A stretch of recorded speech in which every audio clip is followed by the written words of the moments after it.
Peter Credlin, live on Sky News Australia. Good evening, welcome to the show. Great to have your company. Here's what's coming up tonight on Credlin. Two senior former judges declared today that the record $2.4 million compensation payment to Brittany Higgin must be investigated by the federal anti-corruption watchdog. This follows the judgment of Justice Lee on Monday that there was no cover-up by the Liberal senators who had employed her as a staffer. Now, this is significant. I'll have plenty to say in a moment.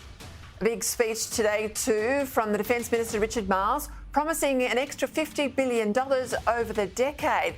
Now, we desperately need to bolster our capability, but this is smoke and mirrors. Greg Sheridan joins me for more. Plus another immigration record that we didn't need to break as Australia takes in over 100,000 new arrivals in the month of February alone. That's a 20% increase on the last record month.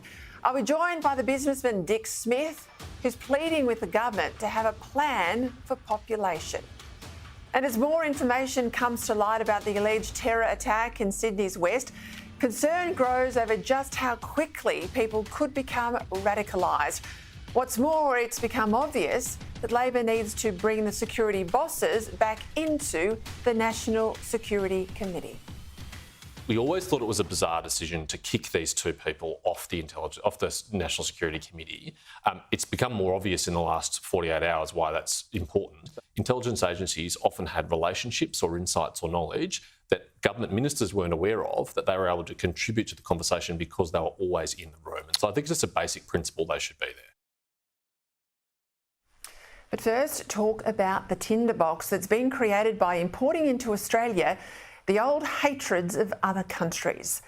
Today, many Muslim leaders called for calm in the wake of the stabbing of an Assyrian bishop in his Western Sydney church by a youth allegedly claiming that it was for insulting the Prophet.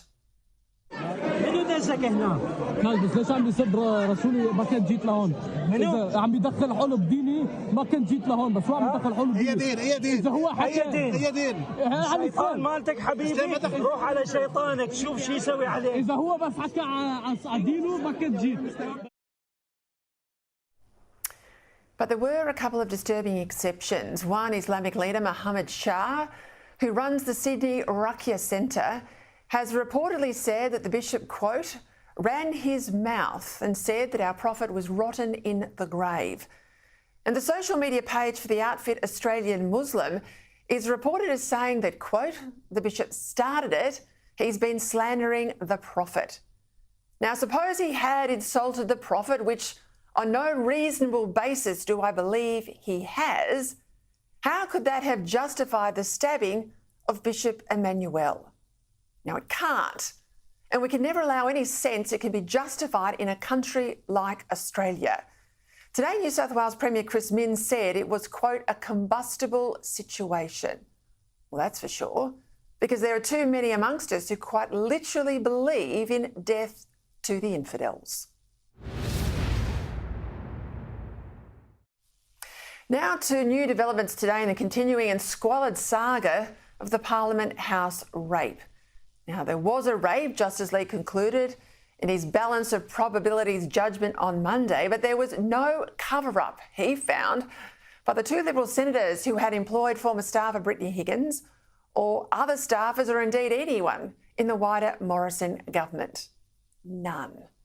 What Justice Lee and his masterful judgment found was an omnishambles, he said, a proxy for broader cultural and political conflicts that are still to play out. There is a further defamation action, this time from Linda Reynolds, against Higgins and her boyfriend David Shiraz, and that's inching forward. Her reputation has been besmirched and she's right to pursue the matter in the way that she is. And I would have thought off the back of the judgment yesterday, people would be looking to settle the matter against Linda Reynolds and issuing a full apology to her. And also the likelihood that the National Anti-Corruption Commission will look at the government's taxpayer-funded $2.4 million payout to Higgins, supposedly because of then government's mishandling of her complaint. A political cover-up, so Higgins and Channel 10 alleged. that Justice Lee found simply had not happened. Importantly, the calls today for an anti-corruption investigation, given those findings of Justice Lee, are supported by two former judges, with one saying, as reported in The Australian, that the ex-Liberal staffer could be ordered to pay back the money due to untrue statements made in her claim against the Commonwealth. Retired West Australian Supreme Court Judge Kenneth Martin KC said if those facts are false, which the judge has found that some of them were, then the basis for the payment is undermined. As well as finding that Bruce Lerman did, on the balance of probabilities, rape Higgins on that fateful night in March 2019, Justice Lee also found that Higgins was not a reliable witness, that Higgins, her boyfriend and Channel 10 had weaponised what happened to damage the Morrison government, and that there was not, and I repeat not, any conspiracy to stop Higgins going to the police or anything done to cover up.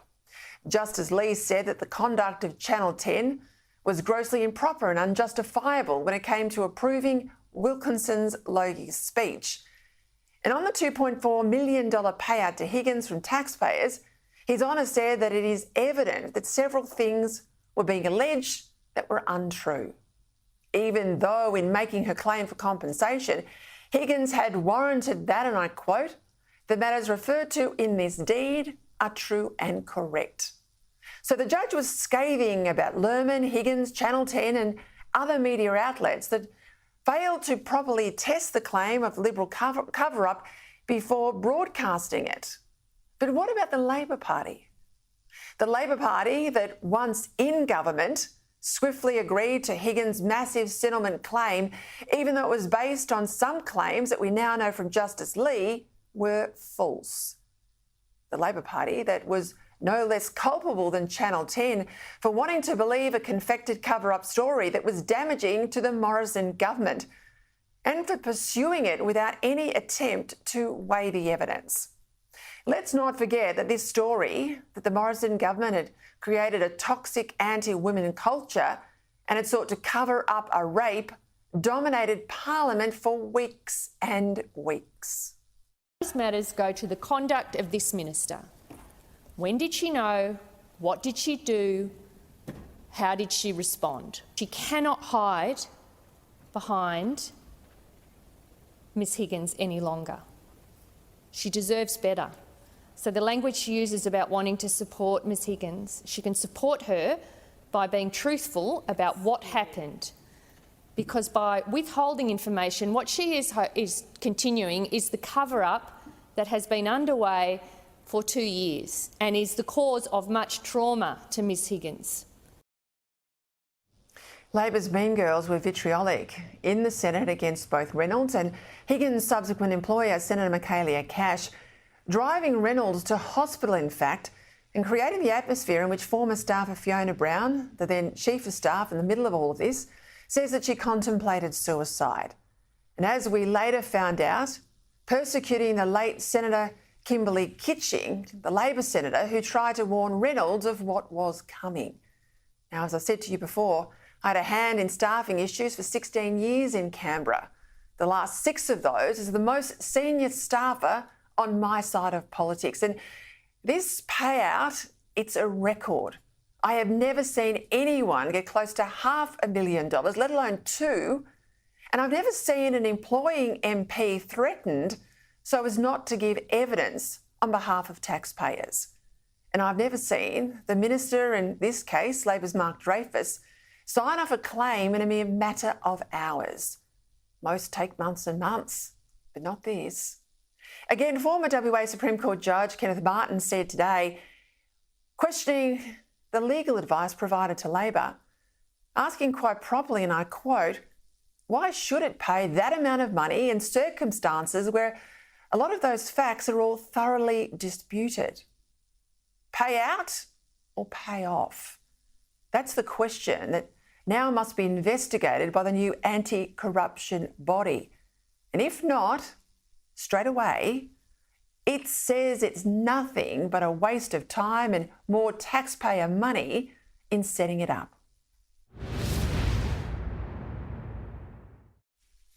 Right, we'll go to Canberra now for the headlines. Sky News political reporter Cam Redden. After an all-day session, the High Court has adjourned as it considers the case of an immigration detainee fighting for his release. We have very strongly argued that we should be allowed to continue to detain this person. The 37-year-old Iranian, known as ASF 17, claims he would be persecuted for his sexuality if he was deported back to Iran, telling the court, "Drop me in the high seas, take me to Gaza, I'll have a better chance of surviving there." Solicitor General Stephen Donoghue arguing if the government loses this case, it could turn the Federal Circuit Court into the Refugee Tribunal. We think there is a genuine public policy problem here when you have a non-cooperative person who has exhausted their legal options and still refuses to participate in their own deportation. Up the road at the National Press Club, Defence Minister Richard Marles laid out his pathway to upgrade and upskill the ADF. We must go back to fundamentals. The Army will become more amphibious and mobile with the purchase of precision strike missiles fast-tracked. It clearly puts us all in on submarines and missiles. Total spending will rise by $50 billion over the decade to a whopping $765 billion. That includes $330 billion on military investment. With so much spending on new capability, including nuclear submarines, there will be a $72.8 billion cut to existing programs. Defence funding will be higher under a Dutton-led government than under an Albanese government. For the first time, non-Australian citizens may be recruited to help fill a shortfall of 4,400 personnel. I mean, an obvious place to start looking is amongst AUKUS partners or Five Eyes partners. A comprehensive plan to address the workforce crisis will be developed by year's end. All right, to sort through those big stories and more, I'm joined now by Sky News senior reporter Carolyn Marcus and our Canberra political reporter Cam Redden. Well, thank you both for your time. Let's start with the alleged terror attack on Bishop Emmanuel in Sydney on Monday night, if I can, Caroline. I just spoke about two influential Muslim preachers who have now criticised the victim over comments they claim he made, which they say insulted their religion. We have seen a focus today about online radicalisation and the suggestion that the alleged assailant here was radicalised via the internet. Now, I've put to air a number of sermons in Australia from radical imams preaching hate. Under no circumstances is any call for violence something we can tolerate in this country. So can we finally expect some action from the federal government, Caroline, given the online world is their full legal responsibility? Well, now that there's been an actual terror attack on our soil, the first in years here, and that's been linked to online radicalisation, that claim was made by an Islamic leader who knows the boy. Perhaps we can finally expect the government to act, but I'm not holding my hopes out for that, Peter, because we've seen time and time again the most awful hate preached by these, many of them Western Sydney Islamic preachers, and the government has done nothing. Police have not acted. There's been no consequences for the worst type of incitement being spouted by them. In fact, the Jewish community had to take it upon themselves to make complaints to the Human Rights Commission because the government had failed to act to protect the Jewish community. And of course, it's not just Jews, but Christians as well, which we've seen in this case with the Assyrian Church. But, you know, I'm really disturbed by those comments that you've just aired from other preachers seeming to justify or excuse, even if they say they're not, the actions of this teenage terrorist, alleged terrorist. They are victim blaming, pure and simple, and that is inexcusable. I could agree more. I'll come back to that a little later in the show. Cam, that information that you brought to air there in the package, the High Court case, ASF 17, that's the only way we can identify this Iranian. We know it has now been adjourned. A judgment will come. It concerns, obviously, this detainee who sought to be assessed as a refugee and failed, and now won't allow Australia to deport him. If this gets up, what are the implications for other detainees in a similar situation? Yeah, that's the core of the question the High Court is trying to answer, Peter. If somebody doesn't have a legal right to live in Australia, but they refuse to be deported, should they be able to live in the community anyway? That's essentially the question the High Court is trying to answer. ASF 17, this Iranian fella, 37 years of age, arrived on a boat 10 years ago and has been in detention since. But he's one of 120 to 200 people currently in immigration detention who are refusing to cooperate with efforts to deport them. Now, if he wins this case, it may give both ASF 17 and that 150 to 200 cohort the ability to leave immigration detention but live in the community. Now, why this is different to the court case last year of NZYQ, Peter, is in that case, the High Court deemed that there was no reasonable or realistic way that the government could resettle him elsewhere or deport him elsewhere. They decided that was simply not possible. In this case, the government argues it could resettle ASF 17 back in Iran if he agreed to go, but he's not agreeing to go, so that's leaving him essentially in detention.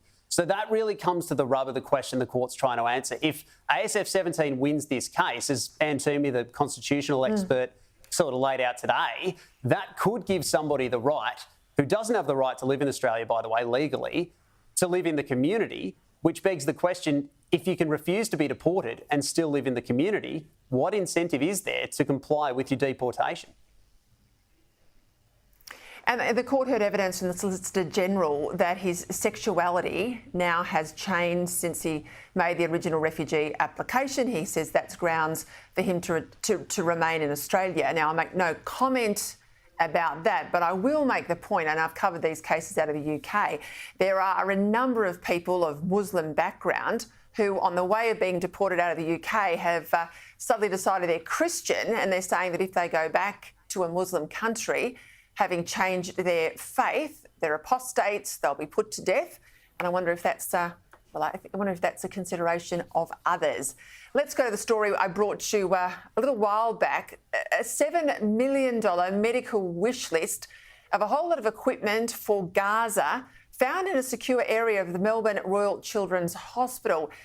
The Australian Caroline reports today that the document has also been spread across the wider Victorian health system. Now, my concern here is equipment paid for by taxpayers in Victoria or donations where the equipment is meant to be for the use of Victorians, that it's somehow being harvested, that's the allegation, for Gaza.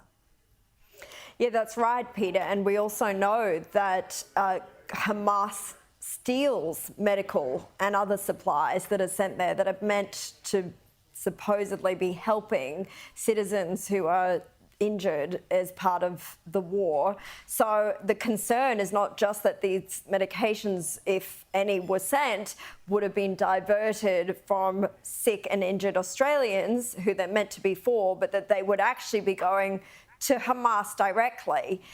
There's also concern that the prices of this list of demanded medicines were so inflated that it's possible that there was more fundraising exercise for the Palestinian Health Ministry, which is Hamas run, rather than a genuine call for medication. Now, we should make clear that staff at the Children's Hospital, where the document was originally found, have been told that the hospital didn't send any of this medications or equipment, but there have been concerns raised that this may have happened at other points, at other places within the health network if the document was circulated, or that medicines or equipment may have even been stolen. So I think a thorough investigation needs to happen, because the last thing we want is the politicisation of our health system, which is already under such immense strain, just looking after people in our own country. And we should do this sort of stuff in an orthodox way through the Department of Foreign Affairs, with robust and agencies with integrity on the ground, not through backdoor means in our health system. Let's go to something we know, Cam, already, this housing issue, the crisis that's driving up property prices and rising interest rates that are squeezing budgets. New research shows that higher interest rates are also forcing more and more businesses to the wall. This is data out of the IMF, the International Monetary Fund, and it shows that after factoring in inflation, house prices across Australia have climbed more than 10% since 2019, some of the highest in the world. At the same time, data from Creditor Watch says that the number of external administrators appointed to Australian businesses, well, that's hit a record high, 22% higher than last year. And 24% of these businesses, I might add, are in the construction sector, exactly the sort of businesses we need to help us get out of the mess. Well, that's it. There's obviously the pressure for house prices. You factor in things like migration and just the overall supply and demand factors too. But particularly when it comes to keeping up with that demand, Peter, the pressures on the construction industry are really immense at the moment. I've been speaking to representatives of the industry throughout the day. The latest figures that we have are the cost of materials, so the nuts and bolts, the wood, the steel you need to build a home, are up 33% in the past 5 years. The cost of just doing business, of actually building the home, when you factor in labour and everything else, up 40% in 5 years. So it's an incredibly difficult industry to make a buck in. The Master Builders Association, their latest numbers say you need about 500,000 more tradies to meet the government's target of 1.2 million new homes in the next 5 years, which is already behind schedule, looking more and more like a wish and a hope and a prayer by the day. The other factor, of course, is productivity, still trying to get out of a ditch on that front across the economy. But within sectors like construction, there's still a strong reservation about the impact of changes to industrial relation laws. Yes, the government is thrilled that wages are ticking up, and for individual workers, that is a significant deal. But when you add that, wages rising to the pressures of other things like construction costs and other factors too, even if it might be better for the worker, it makes it incredibly difficult to make a buck in those sort of sectors. So a very difficult compounding calamity, if you like, or a conundrum of needing more people to build homes, not having enough homes for them to live in, and not having enough homes for others to live in as well. So it's that catch-22 the government's trying to solve.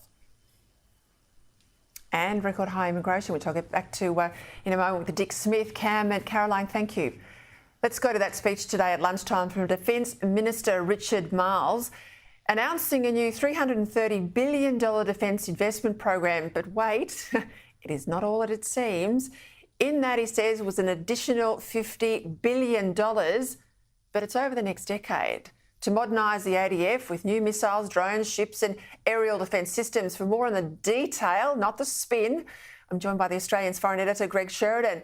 Well, this $50 billion, I thought, geez, it's good, it's substantial, we need it now. The world's a pretty troubling place, but only $6 billion of the 50s actually in the budget over the next 4 years, Greg. It's smoke and mirrors yet again.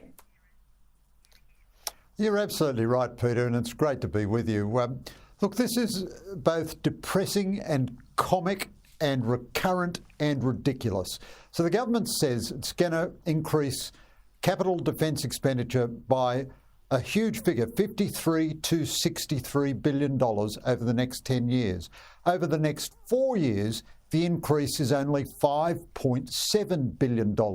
That means 90% or more than 90% of the increase it's announced is beyond the forward estimates, almost all of it in the second half of the decade. That means the Albanese government will significantly increase defence for the expenditure for the first time in its third or fourth term. Now, that's just ridiculous. And the increase over the next 4 years is about 2.4% a year. This is a government which is doing nothing. And to just give you one other example, Peter, amidst all these billions and billions and billions of dollars flying around, Marles says, and guess what? We're really seized of the urgency of drones. We're going to invest $1.1 billion over the next 10 years in drones. So every dopey, slow, 100 years of solitude, mad defence program continues on. The whole world, except our Defence Department, knows that drones are the thing, and we're going to spend $1 billion on them over 10 years. Well, shiver me timbers. That's going to terrify our enemies. We spend more on paper clips for the public service across 10 years than we do on that drone. I mean, you know the scale of the federal government. I mean, that is just paltry sort of money. So you do us a favour here. Reshape this announcement for us. What do we need right now? What should have been immediate and urgent and announced by Marles today? So, Peter, we have two tasks. We've got to create a defence force straight away, and we've got to create a long-term defence force. And the two can and should go hand in hand. What do we need straight away? We need lots of drones. Ukraine is going to manufacture 1,000 different types of drones this year. We don't have a single armed drone. So let's start making, and we make drones for Ukraine. So let's buy from Australian companies armed military drones. The government has already wasted 2 years and is going to waste another year before it decides on a new frigate. Let's decide on a new frigate straight away and buy it straight away, being made overseas. And instead of a light frigate, let's get a heavy frigate. The government has abolished the 4th Squadron of Joint Strike Fighters. Let's reinstate that purchase. We can get those quickly and expand the Air Force from 100 fast jets to 123 or 125 fast jets and put long-range missiles on them. We make a lot of, the government makes a big fuss about building missiles in Australia. The only missile we're actually committed to building so far is a short-range Army land attack artillery rocket. Let's ask the Americans for permission to build missiles which we actually use, maritime long-distance missiles.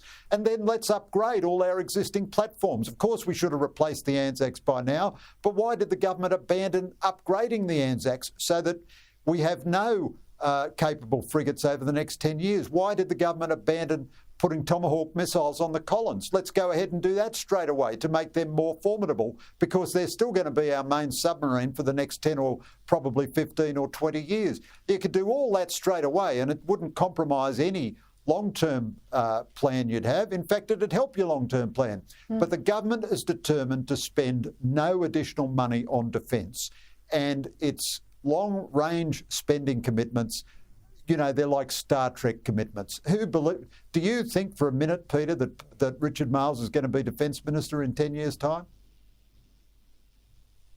Oh, Greg, I couldn't possibly say. Just quickly, ASPI, the Australian Strategic Policy Institute, this issue of a funding review has really got ahead of steam. We know the Chinese embassy in Canberra not so long ago had a whole list of demands. One of those was to defund bodies like ASPI. We all laughed that off and said how ridiculous China's not going to get the demands. But then we have this review. The cutting of the funding is on the table. If I was cynical, I'd say we are dancing to Beijing's tune here. Yeah, Peter, this government is starting to go very bad on China. So Richard Marles in his speech today only made one reference to China, and that was in quoting a previous document. So he claims to have profound transformation of defence. The only justification for that is China, but we're not allowed to mention China anymore. The government booted out the Director General of ASIO and the Director of ACIS from permanent membership of the National Security Council, an unprecedented and bizarre move, but very much in line with what all the China apologists have been arguing for, decrease the influence of the security agencies. And then the Chinese detest the Australian Strategic Policy Institute. I'd have to tell you, I don't think ASPI is as good today as it was a couple of years ago when it had Peter Jennings, Michael Shoebridge and Marcus Hellier, but it's still a very good think tank. And the very fact that the Chinese demanded that it be shut down should guarantee its safety, instead of which the government has now got a review of federal government funding of strategic think tanks. It's also shortened the funding term of ASPI so that ASPI can't make any long-term spending commitments, and it's demanded that ASPI show its documents on defence before it published them. Now, if it does act against ASPI, that's just another one of China's 14 demands, which the Albanese government has acceded to. I find that astonishing and very worrying. I agree with you on the worry, Greg. I think this is hugely significant. Thank you for your time. Thanks for that terrific analysis. After the break, another migration record broken and still no plan from Labor to wind it back as promised. Businessman Dick Smith up next, plus the new laws that remove the right of farmers and even environmentalists to protest the rollout of renewables. The latest on the wiping out of planning rules coming up. Welcome back. If you think you've got a right to object to over-the-top developments, think again. The planning rules have just been changed that remove your rights when it comes to renewables. But first, we've hit another record that we didn't want to when it comes to migration. with monthly numbers leapfrogging the most recent record by more than 100,000. Official data just out for the month of February shows new long-term arrivals hit 105,000. That's in a month, and it's an increase of just under 20%. Now, despite all those promises from the Prime Minister that he would cut our record high immigration, the reality is it's actually increasing. Joining me now to discuss the situation, someone who has consistently called out the Big Australia policy, businessman Dick Smith. Well, Dick, thank you for your time. I think you and I have been talking about this ever since I started on Sky 7 years ago. The PM says we want to get these numbers down, but to date we just keep making new records. And I reckon the truth is the government's using these numbers to paper over the cracks in the federal budget, because the real truth is they don't want people to know that we are already in a per capita recession. Yeah, that's it. Also, the wealthy, the billionaires want eternal growth so they can double their wealth, and they put a lot of pressure on the politicians. Why don't we have a population policy? I mean, we've got a policy for everything else. Government likes to have an inquiry into the opening of an envelope, yet we don't have a document that has any strategic overview to what I regard as one of the most important functions of the federal government, at least, how many people we let into this country at any given time. Yeah, it's amazing, Peter. Look, no major political party, even the Greens, don't have a population plan, and they sort of don't go there. But 7 out of 10 Australians believe we should have a plan. To me, if we bring the immigration level back to the long-term average of about 70,000, I'm pro-immigration. If we went back to 70,000, that's very generous by world standards. We'd end up rounding our population off at about 30 million. Otherwise, at the present rate, we'll be over 50 million by 2050. And I don't think that's a good idea for an arid country like Australia. We just talked a little bit earlier about housing approvals. We know, of course, they're down in February, just 12,500. Usually a month sort of gets to the 20,000 number. This is a concern too, because we're already doing it tough in relation to rentals and new homes, yet we keep bringing more people in. Yes, it's completely irresponsible. Look, we're taught, or we understand, that each generation should be a little better off than the previous generation. But when it comes to buying a house, that's completely wrong. It's now 6 times harder. I remember when I got married, we had $6,000 deposit on a $32,000 house and we could pay it off. That's impossible now. That means we're going backwards. That's not fair for young couples. You've just put a big ad in the papers calling out the lack of a plan. You're not mucking around. Yep. Why do you think the government, against all of this evidence, keeps pushing back?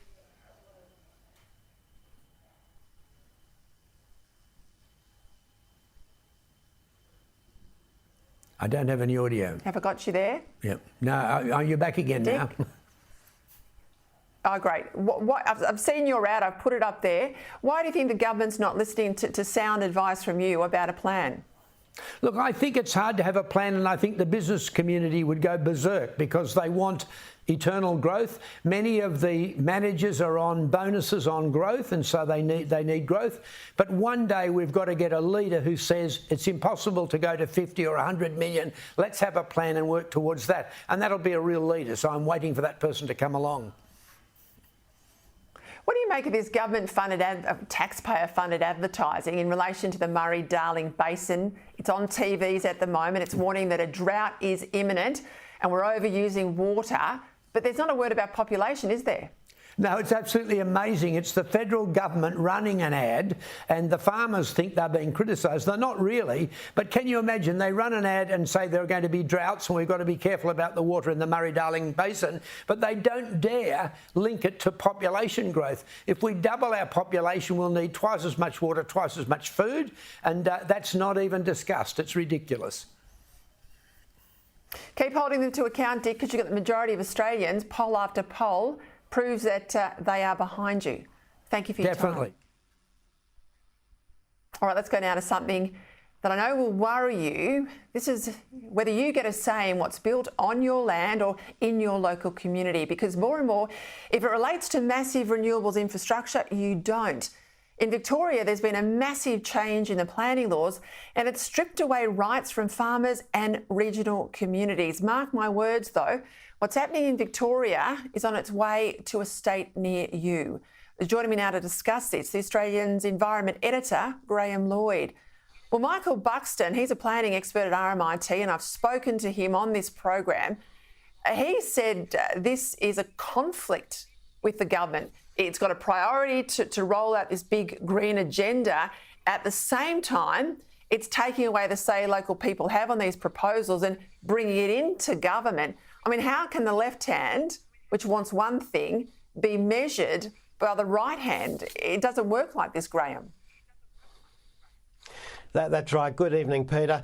Look, it's fair to say that there has always been an authoritarian bent in the whole climate movement, and they've obviously found a good friend in the Victorian government. We're seeing here a frustration that high targets have been set to roll out renewables and they're simply not being met for a whole load of reasons. So the first thing that goes is the sort of civil rights, if you like, of people who might stand in the way. They've done away with the planning process. There were objections to projects to the planning authorities. It slowed things down. Now it's all going to be decided by the minister, which is a really worrying trend, but it's probably only representative of a much bigger authoritarian push that's coming. This is like a communist country. I mean, you don't get a right as a farmer anymore or as a resident of a country town to complain about something that's going to forever change your community. Well, that's certainly the way this is playing out, and it has a lot to do with central planning, doesn't it? That you have a vision of how something should be and you start to take it out on people when it doesn't actually appear that way. What about these plans too? They're also in Victoria, surprise, surprise, that will give traditional owners, so Aboriginal Victorians, the same rights as land managers of something like Parks Victoria. Well, there's certainly discussions underway about how to give greater rights to Indigenous communities over land that traditionally has been administered by the state. Now, it's working on a couple of levels. One is, look, Indigenous people are good land managers, there are good environmental outcomes, but immediately the discussion goes to the almost $2 billion that's collected over a decade with regard to fees on pastoral properties and other leasehold titles. This is really the focus of these discussions. And if you look at what happened in Western Australia in terms of restrictions on land use, there needs to be very careful where this ends up. And also the access of ordinary people to these parks and, you know, climbing mountains and all the other facilities we can see around the country now are being tightened and access changing on the back of Indigenous advice. Let's go quickly. Tesla and its Chinese rival BYD, they've both seen a massive slump in sales, not to mention Tesla announcing 14,000 jobs are about to be cut. Now, there's plenty of people out there, Graham, are now saying we are watching the electric vehicle bubble burst. Is that fair? Well, it's probably a little bit early to make that call. I think what we're seeing is that the industry is not inflating at the rate that people had expected. That includes government and that includes the car makers. So we're at a fairly precarious point at which the major manufacturers are not meeting their sales targets. Others are starting to pull back on the manufacturer, which is all going to be bad for the second-hand market, which is all then going to be bad for the electric vehicle market going forward.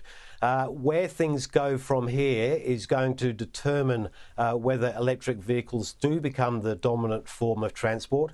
And the evidence is that consumers are starting to do the bigger calculations about the footprint and the utility of this form of transport, and nothing's for sure.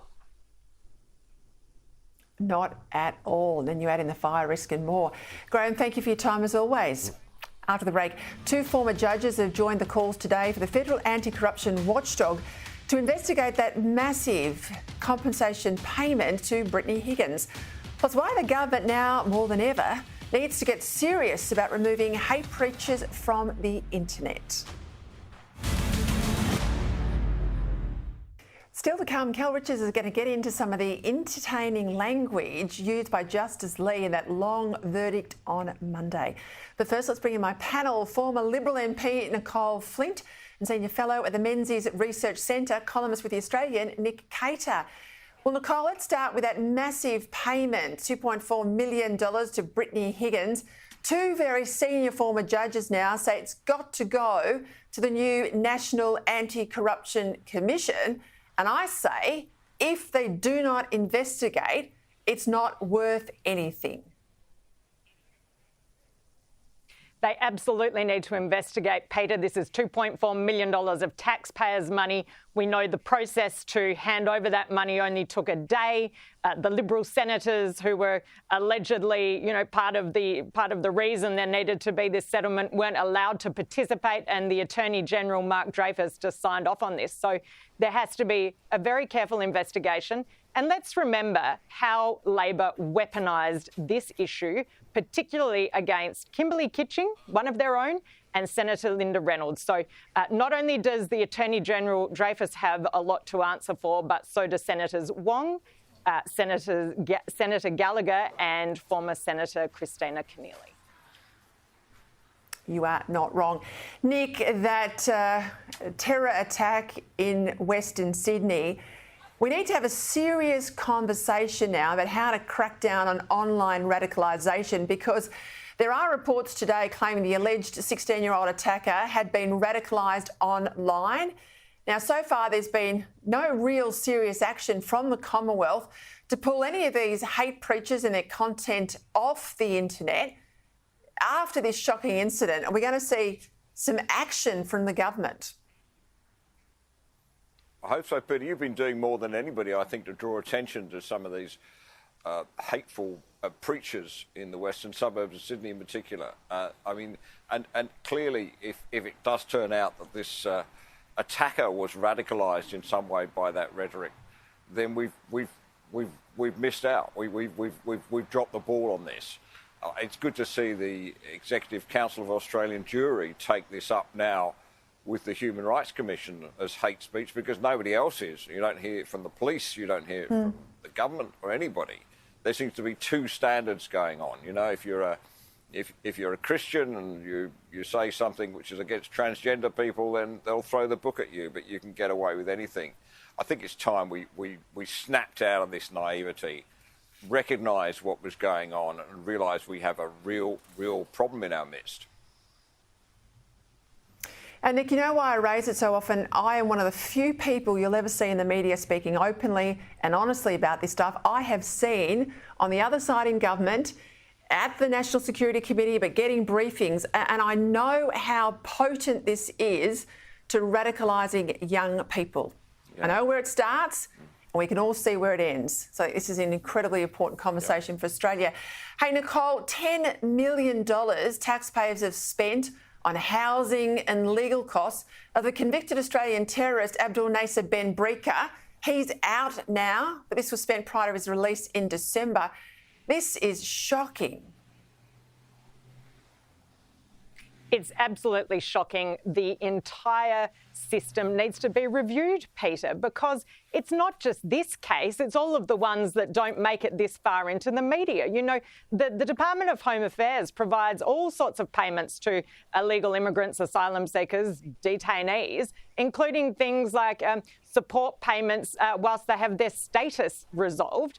And one of I think the initial case last year that saw the 149 or so detainees released from detention into the community, that individual had been through the District Court, the Administrative Appeals Tribunal, the Federal Court and the High Court. This is costing taxpayers millions and millions of dollars. We need to review the system. Taxpayers deserve to know how much they're spending and whether that is the best way to spend our hard-earned dollars. Nick, New South Wales is looking at knife law reform following the events of the weekend, Bondi, of course, and that attack at the church. But I mean, one of the things that concerns me, and I know it's very difficult with a knife because it has a legitimate use in many homes, but one of the things that concerns me is the number of young people with knives, the knives, the hunting knives, the machetes, knives that don't have any place in ordinary Australian life, making their way into the community. A lot of them are bought online. They're imported into Australia. Surely there's a bit more we can do here. To be honest, Peter, I think we're looking in the wrong place if we're looking at knife laws. We've done a lot in that area. Perhaps we could do a little bit more. But I honestly don't think that tougher knife laws would have really affected either of these cases. You know, the tragic incident at Bondi Junction, I think the way the government should be looking in that case, by all accounts, is at how they deal with chronic mental illness, because clearly there's something amiss when somebody goes off the radar in that way. And look, I know through family experience with people with similar chronic mental illnesses, that the government should be doing a lot more for them and a lot less for the worried well, to be honest. That's where they should be looking on that. But I think we need to make sure those laws are tough enough. All right, we've lost Nick there. Just quickly, Nicole, I mean, one of the things that worries me is with knives, particularly, that young man, the alleged attacker of the priest, of the bishop, beg your pardon, he had been brought before the courts. There was a maximum sentence of 4 years. He didn't cop that. He'd taken a knife to school, allegedly. I think young people and knives is a real worry. Absolutely, Peter. And look, what a terrible couple of tragedies we've seen over the past several days, and we need to look at everything possible to be preventing these sorts of incidents in future. All right, I'm going to let you off the hook, but I'm going to ask you about whether you're going to get back into politics. I know my audience hopes you do. I'm out of time though, Nicole Flint. We'll get up to that one next week. All right, after the break. After the break.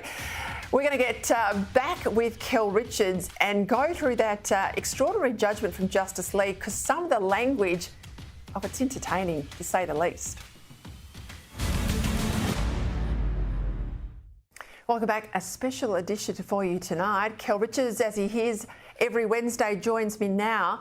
I say it's a special edition because I don't know how much you saw of Justice Lee's expansive judgment on Monday, but the entertaining language, the literary illusions all the way through pretty droll reading of his judgment were enjoyed, I think, by many of us. One of our viewers, Jay, also found it entertaining, wants to know the meaning of a couple of words: omnishambles, libation, and I'll have a stab at the pronunciation here, badinage.